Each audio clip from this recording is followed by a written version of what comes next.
साथियों,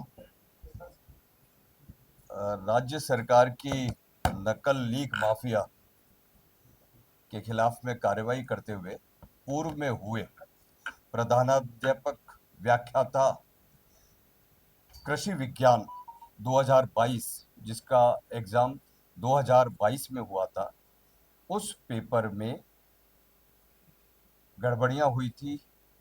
इसकी हमारे पास में जानकारी आई। उस जानकारी को फर्दर डेवलप करते हुए एसओजी के द्वारा उसमें ये खुलासा किया जा रहा है कि उस टाइम में वो पेपर लीक हुआ था और जो कैंडिडेट सिलेक्ट हुए थे वो लीक के बेसिस के ऊपर हुए थे। इस संबंध में हमारे द्वारा 13/26 एक मुकदमा दर्ज किया गया था। वो मुकदमा दर्ज होने के बाद में जिन मुलजिमों की हम तलाशी कर ढूंढ रहे थे, वो मुकदमा दर्ज हुआ था फर्जी डिग्री के बेसिस के ऊपर कि डिग्री उसमें फर्जी ली गई है और फर्जी डिग्री के बेसिस के ऊपर सिलेक्शन हुआ है। लेकिन मुलजिम जो कि राज्य सरकार की ड्यूटी में होते हुए फर्स्ट ग्रेड टीचर होते हुए वो गायब हो गया। जैसे ही पुलिस में मुकदमे संबंधी कार्रवाई हुई और इसकी हम लोगों ने इंक्वायरी शुरू हुई दैट मुलजिम वाज नॉट अवेलेबल। हम लोगों ने अथक प्रयास किए और एक तरह से प्रकरण डेड एंड पे आ गया था। जिस समय में हम लोग आगे बढ़ने की सोच रहे थे कि किस प्रकार से इस प्रकरण को आगे बढ़ाया जाए, कमोबेश उसी समय में श्री अजय पाल लांबा जो एसओजी के आईजी साहब हैं और कुंदन यहाँ पे ज्वाइन किए और अजय लांबा जी के नेतृत्व में टीम ने कार्य करते हुए कि वो जो डेड एंड आ रखा है उस डेड एंड को आगे कैसे बढ़ा जाए। और फिर उन्होंने एक नया कैंडिडेट निकाला, पूरे डेटा की एनालिसिस करी। डेटा की एनालिसिस करके उन्होंने एक नया कैंडिडेट निकाला जिसमें पता पड़ा कि इस कैंडिडेट की डॉक्यूमेंट्स भी फर्जी हैं और गलत तथ्य दे रखे हैं। वो कैंडिडेट का नाम है अशोक कुमार यादव, जिसको हमने कुछ ही दिन पूर्व में गिरफ्तार किया था। उस कैंडिडेट ने अपनी जो डिग्रीज थी उस एग्रीकल्चर में फर्स्ट ग्रेड के टीचर बनने के लिए आपको 4 पर्टिकुलर ब्रांचेस होती है, उसी में एमएससी की डिग्री किया हुआ होना चाहिए, लेकिन उसके पास में वो डिग्री नहीं थी। दूसरा, उसने ओपीजेएस से अपनी बीएड की डिग्री में परसेंटेज लिख रखा था, अपना रोल नंबर लिख रखा था, लेकिन पासिंग ईयर में लिख दिया था अपीयरिंग कि भाई आपके पास में परसेंटेज अवेलेबल है। इन सब कागजों को जब आईजी साहब की नेतृत्व वाली टीम ने खंगाला तो ये विसंगतियां प्राप्त हुई। हमारे द्वारा उस क्रिमिनल को अरेस्ट किया गया।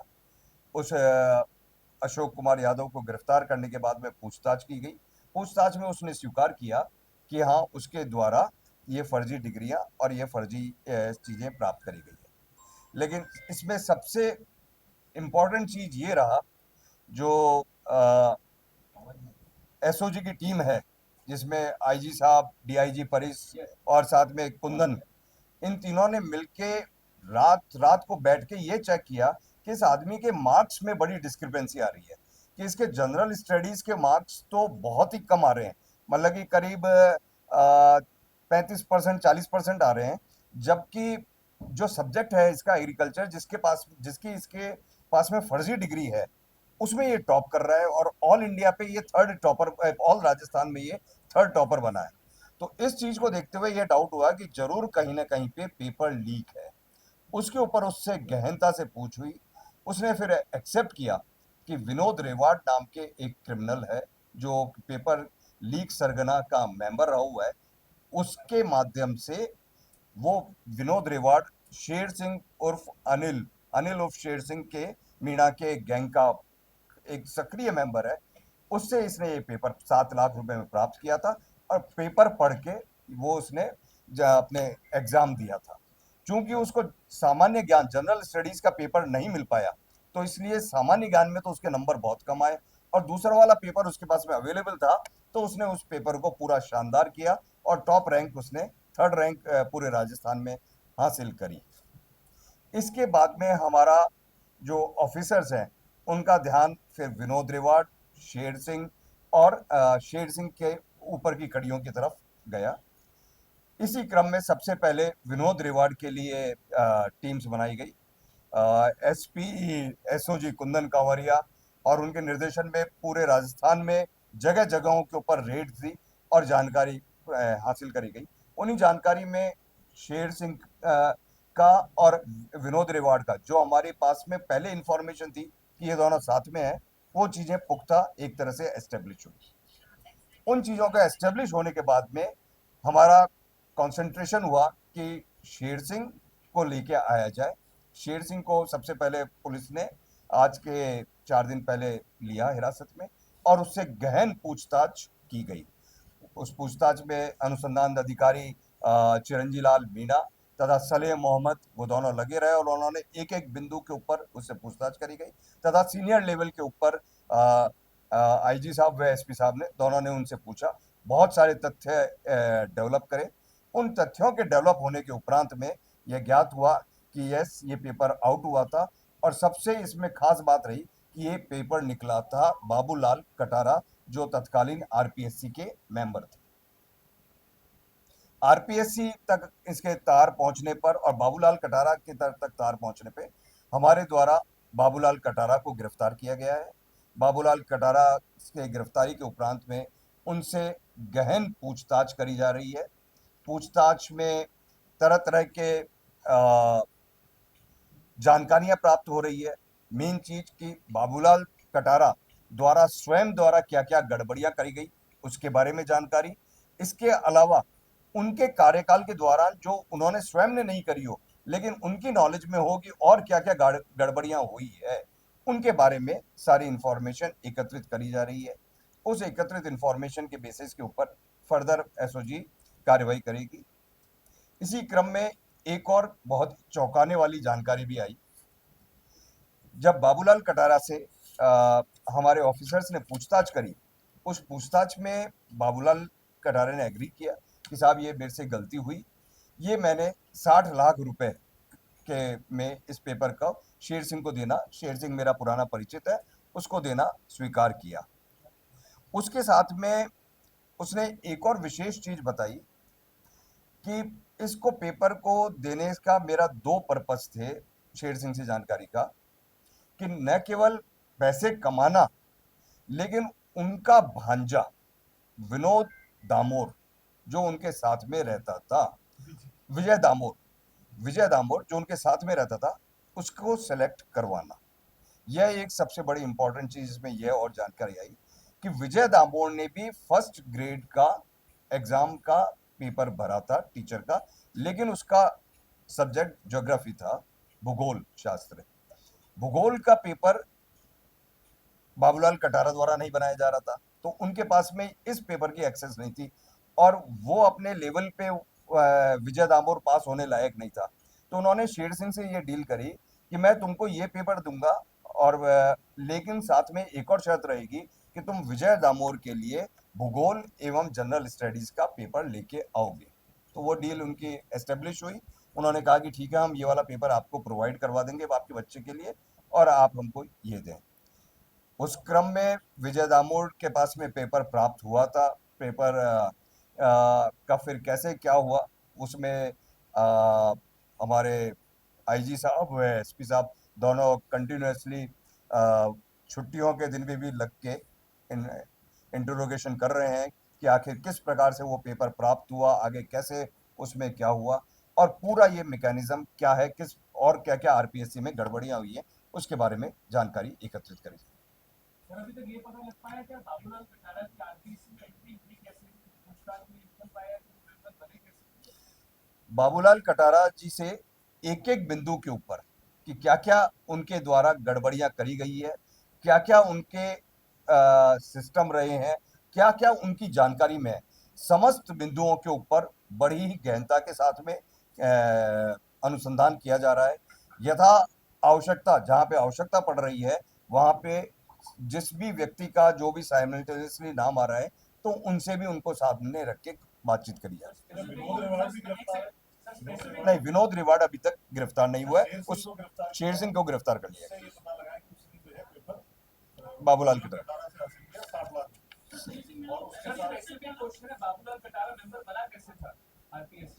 यह इन्वेस्टिगेशन किया जा रहा है। इसमें जो भी तथ्य आएंगे कि किस प्रकार से ये मेंबर बनने में यदि कोई मेलाफाइड है, तो उसके बारे में तो अभी तक पता नहीं लग अभी पाया तक कोई चीज सामने नहीं है। पिछले कार्यकाल में क्या क्या एग्जाम हुए थे सर, ये तो पता होगा। ये एग्जाम्स की नॉलेज है हमारे पास में कि इनके कार्यकाल में कौन कौन से एग्जाम्स हुए थे, क्या क्या एग्जाम्स में, काफी सारे एग्जाम्स में तो गड़बड़ियों का एसओजी ने उजागर कर दिया है। बाकी किस में और भी फर्दर हमारी इन्वेस्टिगेशन जारी है। 60 लाख में जीके का पेपर पूछा था। 60 लाख में एग्रीकल्चर वाला, हाँ, जिसमें इसको कैंडिडेट अशोक कुमार यादव को आइडेंटिफाई किया। सबसे बड़ी इसमें खासियत की बात यह है कि कैंडिडेट अपनी नौकरी कर रहा है, डिपार्टमेंट को में काम कर रहा है, सब जगह कर रहा है, वो पेपर है, लेकिन उस डेटा की एनालिसिस करना, उस जो डेटा है उस डेटा को आज इस एग्जाम को हुए इतने 4 साल से ज्यादा हो गए हैं, वो व्यक्ति नौकरी कर रहा है, बच्चों को पढ़ा रहा है और सारा सब कुछ कर रहा है, लेकिन डेटा की एनालिसिस जो हमारे आईजी साहब, एसपी साहब, वह पूरी एसओजी की टीम ने बैठ के खुद लग के कि जो एक कि किस प्रकार से एनालिसिस से और उसमें से ढूंढ के निकालना कि साहब ये आदमी गड़बड़ है, इस आदमी के ऊपर फर्दर अपन एक्सप्लोर करेंगे, वह एक सबसे बड़ी रिमार्केबल चीज होती है और उसके बेसिस के ऊपर फिर एग्जाम का खुलासा होता है। सर इसमें कितने लोग चयनित हुए थे टोटल? टोटल 55 लोग चयनित क्या हुए। उन सभी को मतलब किया गया है? नहीं, 55 लोग चयनित हुए थे। इसमें से कितने ही ऐसे हैं जो काफी प्रेस्टिजियस जगह से भी पढ़े हुए हैं, लेकिन यह भी एक बड़ा विचित्र तथ्य है कि जो बड़े ही रेप्यूटेड इंस्टीट्यूट के पढ़े हुए हैं उनकी रैंकिंग काफी नीचे है और बाकी दूसरों की रैंकिंग काफी ऊपर है। तो ये 55 में वो लोग ही हैं।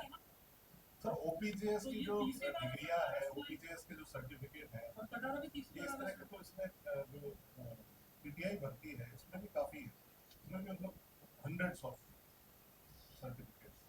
हम लोगों ने जो इन्वेस्टिगेशन करी 4,000 में से 2,000 फर्जी है, ऐसा मतलब एक सर कि 55 लोगों की भी जांच करेगी ये? उनमें सारे पे डेटा हमारा, ये सिर्फ 55 पे नहीं, राज्य सरकार में जो पुराने समय में जिन भर्तियों में गड़बड़ी हुई थी, जिनमें हमारे पास में इंफॉर्मेशन है, जिनके हमारे पास में डेटाबेस है, उन सभी की कंटिन्यूअस हमारी जांच जारी है और उसमें जब जांच हमारी डेवलप पूरी हो जाती है और हम आप एकदम सर्टेन हो जाते हैं कि यस ये एस्टेब्लिश करता है कि इसमें पेपर आउट हुआ है या ये व्यक्ति ऐसा है, फिर उसके बाद में व्यक्ति को लाके पूछताछ करना हमारा प्रोसेस है।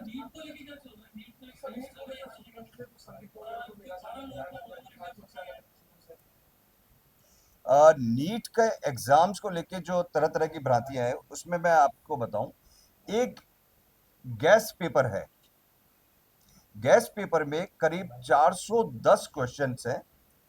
उन 410 क्वेश्चंस में से तकरीबन 120 क्वेश्चन केमिस्ट्री में आए हुए बताए जाते हैं। वो गैस पेपर इन लोगों के बीच में, इन बच्चों के बीच में आज से नहीं, वो काफी एग्जाम के करीब 15 दिन पहले, महीना भर पहले तक उनके पास में ये आ रखा था। जैसे किसी ई मित्रा पे किसी ने फोटोकॉपी कराई तो ई मित्रा वाले ने आगे उसको फोटोकॉपी को आगे देना शुरू किया। तो हमारी जांच इस गैस पेपर के बेसिस के ऊपर जो चीटिंग हो रही है या किसी प्रकार का क्या कोई क्राइम हो रहा है उसके ऊपर केंद्रित है कि हम उसकी देखें, वो उसी में हम लोग प्रोसेस में लगे हुए हैं। सर इस संदर्भ में कोई गिरफ्तारी हुई है क्या? नहीं, अभी तक कोई किसी प्रकार की हमने गिरफ्तारी,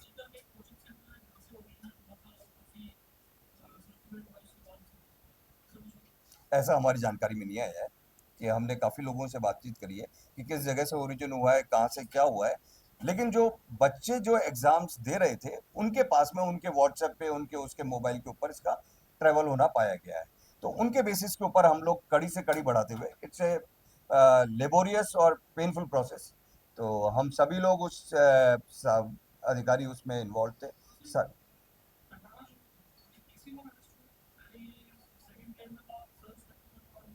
और फर्स्ट ग्रेड में भी था पहले, फर्स्ट ग्रेड में पहले इकोनॉमिक्स के पेपर में इनको गिरफ्तार किया था, अब ये एग्रीकल्चर में चौथी बार गिरफ्तार। सर नीट के देहरादून में भी लिंक जुड़ रहा है क्या पेपर लीक मामले में? नहीं, देहरादून से लिंक का कोई तात्पर्य नहीं है, लेकिन जो जिस कड़ी से कड़ी, जैसे ये जो गैस पेपर था, उस गैस पेपर में वो करीब 150 पेजेस का, 87 प्लस 64-65 पेज, तो करीब 150 पेज का वो एक पीडीएफ है। उस 150 पेज में करीब 400 से अधिक क्वेश्चंस है। उसमें से 120 के करीब क्वेश्चंस बताया जाता है कि आए हैं। वो क्वेश्चंस कौन से कहाँ पे है, कौन सा किधर है, तो एक एक चीज को चेक करना। फिर यदि वो देहरादून में, यदि कोई व्यक्ति उसी लिंक में कोई देहरादून में था, तो उसको हमने पूछताछ कर रहे हैं कि क्या है। अब हो सकता है अगर किसी एज के है तो हाँ, लेकिन मेन चीज कि यदि इससे बच्चों के साथ में चीटिंग भी हो रही है, तो उसको भी चेक करना है, ताकि भविष्य में इस प्रकार से बच्चों के साथ में कोई चीटिंग नहीं हो सके। और ऐसे में सर कोचिंग्स जो है वैसे में ड्यूबियस एक का नहीं पेपर लीक टाइम हुआ लग भी है पाएगा। क्या? सर, आप गेस्ट क्वेश्चंस की बात कर रहे हैं, कंफर्म है कि एक का पेपर लीक हुआ है? नहीं, ये किसी प्रकार का कोई कंफर्म नहीं है, ना कहीं से है, न हम लोग नीट की ऑर्गेनाइजिंग एजेंसी है जो ये बता सकते हैं कि भाई इसमें। Eager the investigating we are the investigating agency and we are investigating on the basis of this guest paper, जिसमें करीब जो ये ओपन डोमेन में अवेलेबल है ये गेस्ट पेपर। मतलब कि देखिए, पेपर लीक का मेन प्रिंसिपल क्या है कि वो सीक्रेटिव रहना। जितनी हम लोगों ने अभी तक इन्वेस्टिगेशन करी है कि भाई यदि पेपर मैंने ओपन डोमेन में डाल दिया तो मेरे को उसमें से कुछ भी नहीं मिलेगा। पेपर लीक माफिया जो इतना मेहनत कर रही थी पहले, वो पहले क्वेश्चन पेपर प्राप्त करती और फिर एग्जाम वाली रात या उस दिन सुबह सुबह पेपर उस आदमी को देती नहीं, सिर्फ अपनी स्क्रीन पे टैब के ऊपर वो पढ़ाती और टैब के ऊपर पढ़ा के उनको डायरेक्टली एग्जाम सेंटर भेजती। यदि उन बच्चों को दे दिया तो बच्चे से दूसरे बच्चे, दूसरे से तीसरे बच्चे, ऐसे हजारों हाथों में चला जाएगा। फिर उस पेपर लीक की कोई वो लीक नहीं बचेगा, वो तो फिर एक तरह से मतलब कि पेपर ही खत्म हो गया। फिर उसका कोई ट्रैक्शन नहीं रहेगा, ना कोई पैसा उनको मिलेगा। सर, इसमें कोई कोचिंग सेंटर का इंफॉर्मेशन पता चला है? नहीं, अभी जांच बहुत ही शुरुआती स्तर पे है। शुरुआती स्तर के ऊपर इसमें हम देख रहे हैं कि आखिर है क्या, ये गैस पेपर बना कैसे। एक सर एफएमजी जो फर्जी जो एफएमजी सर्टिफिकेट्स का जो मामला है, जो कई डॉक्टर्स प्रैक्टिस भी कर रहे हैं जो कि जयपुर के प्राइवेट हॉस्पिटल, वो क्या कोई इस तरह का इन्वेस्टिगेशन होगी कि ये लोग कैसे हॉस्पिटल के काम डॉक्टर। नहीं, देखिए, हमारा ये मानना है, एफएमजी में जैसे ही इन्वेस्टिगेशन परिपक्व हो जाती है, तो पास्ट में एक उदयपुर में जो जॉब में थे फर्जी सर्टिफिकेट के बेसिस के ऊपर डॉक्टर, तो उनको अरेस्ट किया गया था। अभी आप ये जो फैक्ट्स बता रहे हैं कि कुछ लोग काम कर रहे हैं, तो जैसे ही हमारे पास में एविडेंस आएगी और फैक्ट्स आएंगे और एस्टेब्लिश हो जाएगा, हम एक्शन लेंगे। और कंटिन्यूसली इवन जो दोनों अधिकारी मेरे पास साथ में यहाँ पे हैं, वो कंटिन्यूसली पूरा उनका लैपटॉप में करीब 600 जीबी का डाटा इन एग्ज़ाम्स का, उसको बैठ के एनालिसिस कर रहे हैं कि आखिर एफएमजी का ह्यूज डाटा है, बहुत बड़ा। तो उस डाटा के बेसिस के ऊपर निकालने की कोशिश कर रहे हैं कि किस आदमी की क्या गड़बड़ है या कुछ है, क्या इसमें प्रोसेस रहा सर, आपने बहुत अच्छी चीजें एक्सप्लेन कर दी। एक शॉर्ट में जो बाबूराव कटारा वाला मामला है, उसकी एक शॉर्ट में बाइक शॉर्ट है। बाइक तो हो चौथी चौथी गिरफ्तारी एक दो शॉर्ट में इसमें पूरा मामला सर, वही आगे